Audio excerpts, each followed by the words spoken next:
Hi guys, welcome to Kyle Promo. Today episode interesting நடக்க போகுதுன்னு பார்த்தீங்கன்னா, நம்ம பாலு இருக்கான்ல, பாலு வந்து ஹாஸ்பிட்டலில் இருக்கிற விஷயம் வந்து ஆனந்திக்கு தெரிஞ்சிருது. எப்படியோ தெரிஞ்சு வந்து, அக்கா இந்த மாதிரி பாலு ஹாஸ்பிட்டலில் இருக்காங்க, எனக்காக தாங்க அவன் சூசைட் பண்ணிக்கிட்டான்னு சொல்லிட்டு கையல்கிட்ட சொல்லும்போது, கையல் நீ எதுவும் பயப்பட வேணாம், அவனுக்கு ஒன்று பிடிச்சிருக்கு, ஓகே தான், உனக்கு அவனை பிடிச்சிருக்கு, அதுக்காக இப்போ எடுத்த கவுத்தம்லாம் இது பண்ண முடியாது. இந்த விஷயம் மட்டும் மூர்த்திக்கு தெரிஞ்சிச்சுன்னா அவ்வளோதான், உனக்கு கொண்டே நம்மளை வந்து கதையை முடிச்சிருவான். அதனால் வந்து பொறுமையாரு யோசிப்போன்னு சொல்லிட்டு, அக்கா நான் அவனை பாலு ஒரு டைமாச்சும் பார்க்கணுங்கன்னு சொல்லிட்டு இந்த மாதிரி கையல்கிட்ட வந்து ஆனந்தி கெஞ்சிக்கிட்டு இருப்பா. சரி சரி ஓகேன்னு சொல்லிட்டு ஆனந்தியும் சரி கையில் வந்து சொல்லிடுவோம். சரி ஆனந்தி போய் பார்க்கலாம், நீ நான் ஷாலினி நம்ம 4 போய் பார்த்துட்டு வரலாம், பசங்க நம்ம ஆம்பளைங்களுக்கு யாருக்கும் தெரிய வேணாம்னு சொல்லிட்டு இந்த மாதிரி சொல்லிட்டு இருப்பா கையல். சரிக்கா வாக்கா இப்போயே போகலாம்னு சொல்லிட்டு, என்ன எடுத்த கவுத்து இது பண்ணிகிட்டு இருக்க, பொறுமையாக போய் பார்த்துட்டு வருவோம், எதுக்கும் பண்ணாதுன்னு சொல்லிட்டு தனம் அக்காட்ட அந்த தனம் அண்ணிட்ட இந்த மாதிரி சொன்னோன்னே, ஐயோ என் தம்பிக்கு என்னாச்சுன்னு தர்றேன்னு சொல்லிட்டு இந்த மாதிரி தனம் வந்து அவங்க அண்ணனுக்கு கால் பண்ணி கேட்கும்போது, ஆமாம் தம்பிக்கு இந்த மாதிரி உடம்பு சரியில்லாமல் இந்த மாதிரி சூசைட் பண்ணிக்கிட்டு அந்த பொண்ணுக்காக ஹாஸ்பிட்டல் தான் வச்சுருக்கோம், இதையே என்கிட்ட முதல்ல சொல்லணும்னு சொல்லிட்டு தனம் வந்து சண்டை போட்டுக்கிட்டு இருக்கும்போது, இல்லை உனக்கு தெரிஞ்சிச்சுன்னா நீ வந்து மூர்த்தி அவங்கள்ட்ட சொல்லி பெரிய பிரச்சனை ஆயிரும்னு சொல்லிட்டு தான் சொல்லலை, எப்படின்னா உன் வாழ்க்கை இதாக வீணாக போயிரும்னு சொல்லிட்டு நாங்கள் அவங்கள்ட்ட வந்து மறைச்சிட்டோம் சொல்லும்போது, இதெல்லாம் அதை மறைப்பீங்க, இப்போ எனக்கு எல்லாம் உண்மையை தெரிஞ்சிருச்சு, இருங்க நாங்கள் வாரம் அந்த தம்பியை பக்கம் தான் வந்துக்கிட்டு இருக்கோம்னு சொல்லிட்டு நாங்கள் எல்லோரும் நாங்கன்னா யார்னு சொல்லிட்டு அந்த மாதிரி எப்படின்னா இவன் கேட்குறான், அப்படின்னா அவன் பேரை மறந்துட்டேன், சரி தனதூர் அண்ணன் அவன் கேட்டோடனே சரி ஓகே நாங்கள் சரி வாங்கன்னு சொல்லிட்டு தனமோட பிரதர் சொன்னோடனே ஓகே நல்லா எல்லோரும் போய் பார்க்குறதுக்காக போகிறாங்க. இந்த வீடியோ ஃபுல்லாக பாருங்க, நான் என்னென்ன டீட்டெயிலாக எக்ஸ்பிளைன் பண்ணுறேன். நம்ம சேனலுக்கு நீங்கள் புதுசாக வந்துருந்தீங்கன்னா நம்ம சேனல் மறக்காமல் சப்ஸ்கிரைப் பண்ணி வச்சுங்க, மறக்காமல் பெல் ஐக்கனை கிளிக் பண்ணி வச்சுங்க, அப்போ நாங்கள் போகிற வீடியோஸ் எல்லாமே உங்களுக்கு உடனே வரும். வாங்க வீடியோக்குள்ளே போகலாம். இந்த மாதிரி ஆனந்திக்கு வந்து பாலு ஹாஸ்பிட்டலுக்கு தெரிஞ்சு இந்த மாதிரி கெஞ்சினோடனே கையில் வந்து வாங்க போவோம் சொல்லிட்டு கையில் ஷாலினியும் இது எல்லோரும் போயிருப்பாங்க, காமாட்சி அம்மா எல்லோரும் பார்க்குறதுக்காக போயிருப்பாங்க, தனம் எல்லோரும் வந்து பார்க்குறதுக்காக போயிருப்பாங்க. போய் பார்க்கும்போது உண்மையிலேயே வந்து பாலு வந்து சீரியஸான கண்டிஷனில் இருந்து தப்பிச்சு கொஞ்சம் நார்மல் கண்டிஷனில் இருக்கும்போது ஏன் பாலு இப்படி பண்ணுன்னு சொல்லிட்டு ஆனந்தி வந்து கதறி அழுதுகிட்டு இருப்பேன். விடு ஆனந்தி, அதான் உன் கல்யாணம் எப்படி நடந்துச்சு அந்த மாதிரி கேட்கும்போது, கல்யாணம் நடக்கணும்னு சொல்லிட்டு நடந்த எல்லா உண்மையும் சொல்லும்போது பாலுக்கு ரொம்ப கோபம் வரும். எவ்வளோ தைரியம் இருந்தால் உன்னை கடத்திட்டு இது பண்ணியிருப்பான், அவனை சும்மா விட மாட்டேன்னு சொல்லிட்டு இருக்கும்போது அதோட இங்கிட்டு வந்து கையலுக்கு ஒரு ஃபோன் வரும். ஃபோன் வந்தோடனே ஹலோ யார் நீங்கள், எழில் தான் கால் பண்ணுறான்னு சொல்லிட்டு வெளியே போய் கையில் பேசிக்கிட்டு இருக்கும்போது இந்த ஃபோன் வந்து கீழே கிடந்துச்சு, இப்போ தான் நாங்கள் எடுத்தோம், இந்த ஃபோனோட ஓனர் வந்து இந்த ரோட்டோரம் அடிபட்டு கிடந்தார், யாரோ அவங்க 4 பேர் யாரோ அடித்து அவங்க கை காலை முறிச்சு போட்டிருக்காங்க, இப்போ தான் ஆம்புலன்ஸ் வந்து ஏற்றிட்டு போச்சு, இந்த ஃபோனில் வந்து ஃபஸ்ட்டு இந்த நம்பர் தான் இருந்துச்சு, அதான் கால் பண்ணோன்னு சொல்லிட்டு சொன்னோடனே ரொம்ப ஷாக் ஆகிடும், ரொம்ப பயந்துட்டு ஐயோ எழிலுக்கு ஏதோ ஆயிடுச்சுமான்னு சொல்லிட்டு காமாட்சி அம்மாட்ட சொல்லுவாங்க. என்னாச்சு எழிலுக்கு என்னாச்சுன்னு சொல்லும்போது, இந்த மாதிரி எழில யாரோ அடிச்சு போட்டாங்களாம், கை காலெல்லாம் முறிச்சு போட்டாங்களாம், ஹாஸ்பிட்டல் அட்மிட் பண்ணியிருக்கேன்னு சொல்லி கால் இருந்துச்சு, எந்த ஹாஸ்பிட்டல்னு கேட்டேன்னு கேட்கும்போது, இல்லையம்மா கேட்கலையம்மான்னு சொல்லிட்டு எந்த ஹாஸ்பிட்டல்னு சொல்லி கேட்கும்போது இந்த அதே ஹாஸ்பிட்டல் இப்போ கையில் இருக்கிற ஹாஸ்பிட்டலே சொல்லியிருப்பாங்க.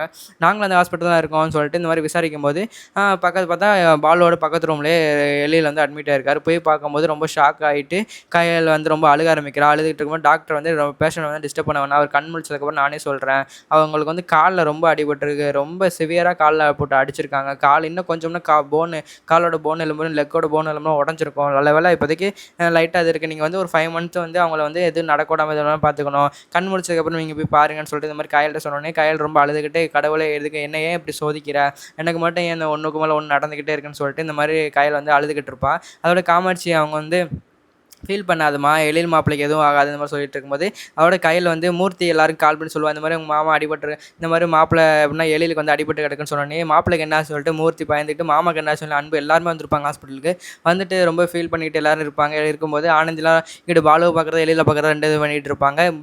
பாலு இங்கே இருக்கிறது வந்து மூர்த்திக்கு தெரிய வேணாம்னு சொல்லிட்டு கையில் சொல்லியிருப்போம், நம்ம வந்து எழில பார்க்க தான் வந்திருக்கோம், பாலுவை பார்க்க வரலன்னு சொல்லி நம்ப வைப்போம்னு சொல்லிட்டு இந்த மாதிரி மூர்த்திகிட்ட வந்து பாலு பக்கத்து வாழ்ல தான் இருக்கான்னு சொல்லிட்டு யாருக்கும் தெரியாத மாதிரி காட்டிகிட்டு இருக்கும்போது பாலுவோட அம்மாவும் அந்த பாலுவோட அண்ணன் இருக்கால, அண்ணன் பொண்டாட்டி அவங்க 2 பேரும் வரதை பார்த்துட்டு இவங்க எதுக்கு இங்கே வராங்கன்னு சொல்லிட்டு எதுக்கு எழில் மாப்பிள்ளை இங்கே இருக்கிறது இவங்களுக்கு எப்படி தெரியும், இவங்க எதுக்கு எழிலுக்கு எந்த சம்மந்தம் இல்லை, எதுக்கு இவங்க பார்க்க வராங்க, தனம் இவங்க எதுக்கு இங்கே வராங்கன்னு சொல்லிட்டு தனத்தை திட்டிகிட்டு இருக்கும்போது எனக்கு தெரியலைங்க சொல்லி மலைப்பிட்டு இருக்கும்போது என்னமாச்சு தனம் என்னாச்சுன்னு சொல்லிட்டு பார்த்தியா தனம் உனக்கு தெரிஞ்சிச்சா உன் தம்பி சூசைட் பண்ணது அதுன்னு சொல்லி கேட்கும்போது என்னது உன் தம்பி சூசைட் பண்ணி என்ன புரியல என்ன உளறீங்கன்னு சொல்லிட்டு மூர்த்தி கேட்கும்போது இந்த பக்கத்து வாட்டில் தான் பாலு இருக்கான்னு சொல்லுது, என்ன விளாட்றீங்களா அப்படின்னு சொல்லிட்டு அவனுக்கு என்னாச்சுன்னு சொல்லிட்டு இந்த மாதிரி கேட்டுகிட்டு இருக்கும்போது இந்த எல்லா உண்மையும் மூர்த்திக்கு தெரிஞ்சதுக்கப்புறம் கற்று ஆரம்பிக்கிறேன். அப்போ வந்து நீங்கள் எவ்வளோ சொல்லி நாங்கள் சொல்லி கேட்காம இந்த மாதிரி பாலுவை பார்க்க வந்துட்டு மாப்பிள்ளை பார்க்க வந்து கதை கொடுக்குறீங்களான்னு சொல்லிட்டு இந்த மாதிரி பேச ஆரம்பிச்சோன்னே கையில் நீ உனக்கு கொஞ்சமாச்சும் மாப்பிள்ளை மேலே பாசம் இருக்கா இல்லையா, அவர் அவ்வளோ சொல்லியுமே இது பண்ணிக்கிட்டு இருக்கேன்னு சொன்னோன்னே டாக்டர் வந்து திட்ட ஆரம்பிக்கிறாங்க, இது உங்கள் வீடு நினச்சிங்களா ஹாஸ்பிட்டல் நினச்சிக்கல எது கத்திக்கிட்டே இருக்கீங்க, பேஷண்ட் டிஸ்டர்ப் பண்ணாதீங்க, இந்த எழில் அவர் வந்து கண் முடிச்சிட்டார் போய் பார்க்கறனா பாருங்கன்னு சொல்லிட்டு சத்தம் போனால் பார்க்குறங்க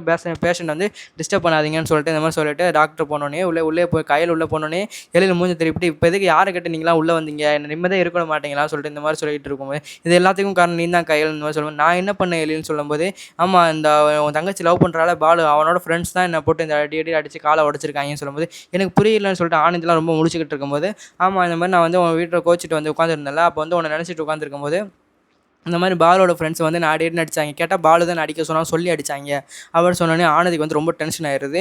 எவ்வளோ தைரியம் இருந்தால் இந்த மாதிரி மாமா அடிப்பாங்க, எனக்கு வந்து அவன் முக்கியம் தான், இருந்தாலும் என் மாமா அடிச்சிருக்காங்களா, எனக்கு அந்த பாலு வேணாம் யாரை வேணாம்னு சொல்லிட்டு ஆனந்தி சொல்லிடுவா. ஏய் ஆனந்தி என்ன இப்படி பேசிக்கிட்டு இருக்கேன்னு சொல்லிட்டு எல்லாரும் பேசும்போது, ஆமாம் எனக்கு என் மாமா தான் முக்கியம்னு சொல்லிட்டு இந்த மாதிரி சொன்னோன்னே, ஆனந்தி உனக்கு இருக்கிறது கூட உன் அக்கா சொல்லலை பற்றியான்னு சொல்லிட்டு இந்த மாதிரி சொல்லிட்டு இருக்கும்போது, நான் உன் அக்கா சொல்லுவான்னு தான் எதிர்பார்த்தேன், நீ சொல்கிற பற்றியாம்மா, உனக்கு எங்கள் அக்காவுக்கு இருக்க இல்லை எனக்கு உங்கள் அக்காவுக்கு இருக்கிற ரிலேஷன்ஷிப் இதோட முடிஞ்சு போச்சு, நான் யாரோ அவங்க யாரும் சொல்லிட்டு இருக்கோம். இல்லை இப்படிலாம் சொல்லாதீங்க, நீ என்னோட உயிர் நீங்கன்னு சொல்லும்போது, உயிரா உன் உயிர் இப்போ எப்படி இருக்குன்னு பார்த்தியா இல்லை, எல்லாத்துக்கும் காரணம் நீ தான், இந்த நிலைமைக்கு நான் இருக்கிறதுக்கு காரணமே நீ தான், உன்னால தான் எங்கள் அம்மா விட்டு வந்தேன், எல்லாத்துக்கும் உன்னால தான் நான் எல்லாத்தையும் இழந்தேன், இப்போ உன்னால தான் நான் இந்த நிலைமையில இருக்கேன்னு சொல்லிட்டு கையல்கிட்ட வந்து எலி இந்த மாதிரி சொல்லிட்டு இருக்கும்போது கையில் வந்து ரொம்ப அழுக ஆரம்பிச்சிடறா. எழில் இப்போ நான் என்ன பண்ணால் நீங்கள் எனக்கு மறுபடியும் கிடைப்பீங்க இந்த மாதிரி சொல்லும்போது, என்ன பண்ணால் கிடைப்பியா, ஒரே ஆப்ஷன் தான், நீ வந்து அந்த பாலு வந்து ஆனந்தி கட்டிக்க கூடாது, சம்மதமான்னு சொல்லி கேட்கும்போது சம்மதம் சொல்லிடுவா கையில். அப்புறம் வந்து நான் வந்து பாலு மாதிரி ஒரு பாலோட நல்ல மாப்பிள்ளையை பார்த்து உனக்கு கட்டி வைக்கிறேன், நீ வந்து புரிஞ்சுக்கோன்னு சொல்லிட்டு ஆனந்தி வந்து கன்வின்ஸ் பண்ணும்போது ஆனந்தி சரிக்கான்னு சொல்லிடுவா. ஏன்னா பாலு வந்து அவள் ஃப்ரெண்ட்ஸை வச்சு அடி நடிச்சிருக்காள, என்ன பேசிக்கிட்டு இருக்கீங்கன்னு சொல்லிட்டு இந்த மாதிரி கேட்டுட்டு இருக்கும்போது பாலோட அண்ணன் வந்து கேட்டுக்கிட்டு இருக்கும்போது, ஆனந்தி என்ன பேசிக்கிட்டு இருக்கேன்னு சொல்லி கேட்கும்போது மூர்த்தி சண்டைக்கு வந்துடும். மூர்த்தி சண்டைக்கு வந்து எங்கே என்னடா பண்ணுவேன்னு சொல்லிட்டு மூர்த்தியும் அவனுக்கு வந்து சண்டை வர பார்க்குது ஹாஸ்பிட்டலில். டாக்டர் அவள் சொல்லியுமே மறுபடியும் சண்டை போடாதீங்கன்னு சொல்லிட்டு கையில் எவ்வளோ தடுத்து பார்க்குறா. தடுத்து பார்த்துமே சண்டை ரொம்ப பெருசாகிட்டே இருக்குது. பெருசாகிட்டு தனம் வந்து விடுங்க விடுங்க சொல்லும்போது தனத்தை பிடிச்சி தள்ளி விட்டுறான் மூர்த்தி. தள்ளி விட்டோன்னே இவனுக்கு கோவம் வந்துடுது. அப்படின்னா கண்ணு முன்னாடியே தங்கச்சி அடிக்கிறான்னு சொல்லிட்டு இவங்க வந்து மூர்த்தி அவனை அடிக்க பெரிய பிரச்சனை ஆயிடுச்சு. அதோட டாக்டர்லாம் போலீஸுக்கு கால் பண்ணி வர சொல்லிட்டாங்க. இந்த மாதிரி ஹாஸ்பிட்டலில் வந்து பிரச்சனை பண்ணிக்கிட்டு இருக்காங்க, நான் எவ்வளோ சொல்லி கேட்காம கொஞ்சம் வாங்கன்னு சொன்னோன்னே போலீஸ் வந்துடுது. போலீஸ் வந்து என்னையா பிரச்சனைன்னு சொல்லிட்டு இந்த மாதிரி விசாரிச்சு, ஹாஸ்பிட்டலில் என்னையா தகராறு பண்ணிட்டு இருக்கீங்க, 2 பேரும் ஜீப்பில் ஏற்றுங்க சொல்லிட்டு மூர்த்தியும் பாலோட அண்ணன் ஜீப்பில் ஏற்றிட்டு போயிட்டாங்க. இங்கே இருக்கிற தனம் எல்லாரும் காத்திக்கிட்டு ஐயோ இப்போ தான் ஒரு பிரச்சனை முடிஞ்சு அதுக்கிட்ட இன்னொரு பிரச்சனை சொல்லிட்டு அன்பு இந்த மாதிரி கால் பண்ணி சொல்லி மூர்த்தி என்னோட பிரதர் தான் சொன்னேன், ஒரு போலீஸ்காரனோட அண்ணனாக இருந்துட்டு அப்படிலாம் பண்ணிட்டு இருக்கேன்னு சொல்லிட்டு அன்பு சொன்ன ஒரே ரீசனுக்காக மூர்த்தியும் விட்டுறாங்க. அதோட இவனை மட்டும் வச்சு என்ன பண்ண சொல்லிட்டு இந்த தனோட பிரதரையும் அவனையும் சேர்த்து அமுச்சு விட்டுறாங்க. அமுச்சு விட்டுட்டு இங்கே வந்து ஹாஸ்பிட்டல் வந்து எல்லோரும் வந்து பார்த்துக்கிட்டு இருக்காங்க. பார்த்துட்டு எழில்கிட்ட வந்து சத்தியம் பண்ணிடுறா கையில். எப்படின்னா சரிங்க நான் வந்து பாலு வந்து கட்டி வைக்க மாட்டேன், நீங்கள் வந்து பார்த்துருங்கன்னு சொல்லிட்டு இந்த மாதிரி எழில் பக்கத்துலேயே உட்காந்துருக்கேன். எழிலும் கொஞ்சம் கன்வின்ஸ் ஆகிட்டு சரின்னு சொல்லிட்டு கையில் ஏற்றுக்கணும். காமாட்சி இப்போ எல்லோரும் ஹாப்பியாக இருக்காங்க, இப்போதைக்கு கொஞ்சம் ஹாப்பியாக இருக்காங்க. ஏன்னா கொஞ்சம் சேடு தான், ஏன்னா எழிலுக்கு வந்து கால் கொஞ்சம் 5 மாதம் வரைக்கும் ஒரு இதுவாகாது, சரியாகிறதுக்கு 5 மாதம் ஆகும்னு சொல்லியிருப்பாங்கள்ல, 5 மாதம் வரைக்கும் நீங்கள் ஒரு குழந்தை மாதிரி பார்த்துக்கணும் டாக்டர் வந்து கையில்ட்டு சொல்லியிருப்பாங்க. அது மாதிரி நாளைக்கு டிஸ்சார்ஜ் பண்ணிக்கலாம் சொல்லிட்டு நாளைக்கு டிஸ்சார்ஜ் பண்ணி வீட்டுக்கு கூட்டிகிட்டு போயிடுவாங்க. வீட்டுக்கு கூட்டிகிட்டு போயிட்டு எழில் வந்து ஒரு குழந்தை மாதிரி கையில் பார்த்துக்கிட்டு இருப்பா, சாப்பாடு விட்டுறது அது இன்னும் தள்ளிட்டு வீல் சேரில் வச்சு தள்ளிட்டு இருப்பான். இருந்தாலும் வந்து எழில் வந்து கொஞ்சம் இதாக தான் இருப்பான், கையில் மேலே கோவமாக தான் இருப்பான். ஏன்னா அவன் ஃபஸ்ட்டு கேட்கும்போது சொல்லாமல் இப்போ சொல்கிறாளேன்னு சொல்லிட்டு கோவமாக தான் இருப்பான். அதோட இந்த எபிசோட முடிச்சிடுறாங்க. இந்த வீடியோ பிடிச்சிருந்தா லைக் பண்ணுங்கள், கமெண்ட் பண்ணுங்கள், மறக்காம நம்ம சப்ஸ்கிரைப் பண்ணி வச்சுங்க. இந்த மாதிரி ஒரு நெக்ஸ்ட் வீடியோவில் பார்க்கலாம். விஷயம்